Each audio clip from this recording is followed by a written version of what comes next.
Hey everybody, welcome to today's episode on Daily IoT. Just a short one today, trying to stay in the rhythm of putting something out daily because things are happening daily on the Hockey Puck project. So just a very brief update of what's going on. I was able to get past my Docker build issue with the P1 module on the SparkFun Photon Red board.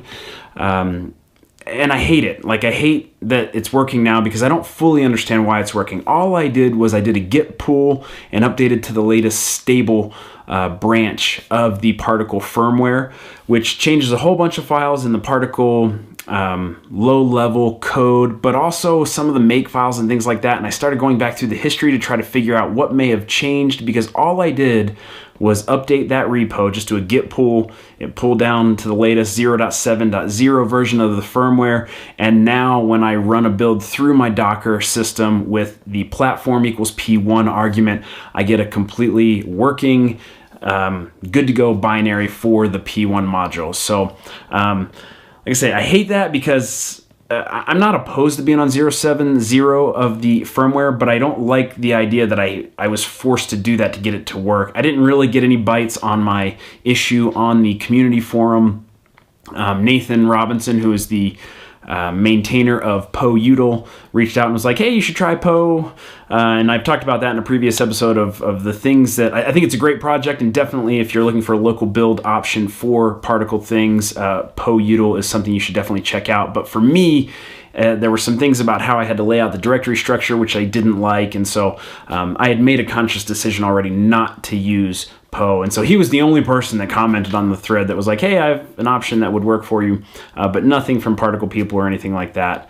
And so I'm moving forward with my solution of pulling the latest version of the firmware. But I if I had a product, if the product at this point had been out and delivered to people, that's not an acceptable solution, because there's a whole bunch of things that I would need to regression test to make sure that I hadn't broken by jumping to a completely new version of the Particle firmware. And so that's, at this point, it doesn't matter. 0.7.0, I'll find whatever issues exist in that version of the firmware as I'm testing and going through that process. But again, if this had already been delivered, a firmware jump of your base OS, for lack of a better term, on your product, that is not something that I would just do willy-nilly, just, oh yeah, let me just upgrade that and everything works now. Not an acceptable answer. So for now, I'm going to move forward with that, but I hate that that's the solution. But I don't want to spend, because I'm pre-release, I don't want to spend a lot of time digging into every makefile that's changed over the past however many months that this branch has been in building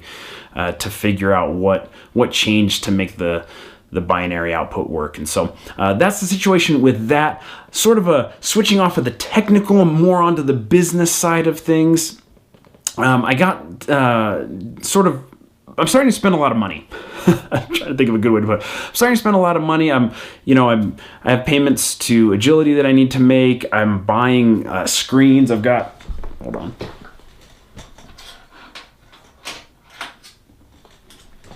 I've got like 5 or 6 of these screens that I'm messing with and prototyping and, doing things with. That's costing me money. I'm sending parts. So I delivered screens. I sent some parts to Agility so they can have them from their mechanical engineering standpoint of trying to fit them and have, concrete things to hold and mess around with case design and things like that. I'm getting close, hopefully sooner than later, to needing to purchase, volume parts to do my initial run. That's going to cost me money. And so for all of this, I decided I should really have a company around this. Right now, I don't have any sort of company that I do business under the name of or anything like that. It's just me paying money out of my checking account for all of these things. But, from a legal standpoint, it would be nice that I had, a company, an LLC protection here in the United States. It's the way to mitigate risk of somebody suing you for something, which is not something I'm expecting, but foolish not to do. But also more so from a tax perspective, this is all money that I'm spending in the creation of a business that would constitute things like research and development, which I could write off on my taxes at the end of the year. So anyway, long story short, I have created several companies in the past, 10 or 15 years, and have gone through that process. It's it's kind of like building a computer when I was a teenager. It was like, that was the super cool thing to do. Like, I'm gonna go buy the video card, the memory, and the motherboard, and I'm gonna assemble it all. It's gonna be awesome. Like, why would I buy it from a store? That's super lame. I feel like starting a company was kind of like that. Like the first couple of times it was like super cool of like, man, I'm like grown up and businessy now. Like I can file with the state and get a federal EIN number and all this other stuff and open a bank account. And it was a lot of fun because it was a learning process. But once you've done it, similar to building that computer, it's like now I wouldn't build a computer. It's like, I don't have time. I'll just buy one that's pre-built and has all the things that I need. Same thing with the business. This time I said, I don't really want to go through that process and remind myself what all the steps are and all that other things. So I found a great company.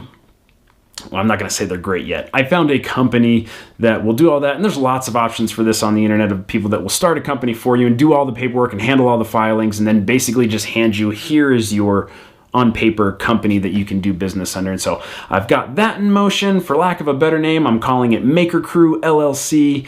And so that's going on from a business standpoint. Need to get bank accounts set up and things like that. And so that's what's going on. Sort of business stuff over here, technical stuff over here, trying to get it all done. Lots of good back and forth with agility on the layout and design and schematic and things like that. And so we're getting close, like I said, hopefully to getting some circuit boards printed up, maybe assembled. That's another thing I'm trying to deal with that I'll do a different episode on once I have more information, like assembling small number of units. There's some pieces on the board that would be super hard to hand solder, and I don't want to mess with that right now. And so anyway, that is the update, midweek update on the Hockey Puck project. Lots of things going on. So hopefully we'll continue to have stuff to share with you every day as we're working through the process of creating a business around a hardware product idea. So question of the day, actually, based on that last thought, have you done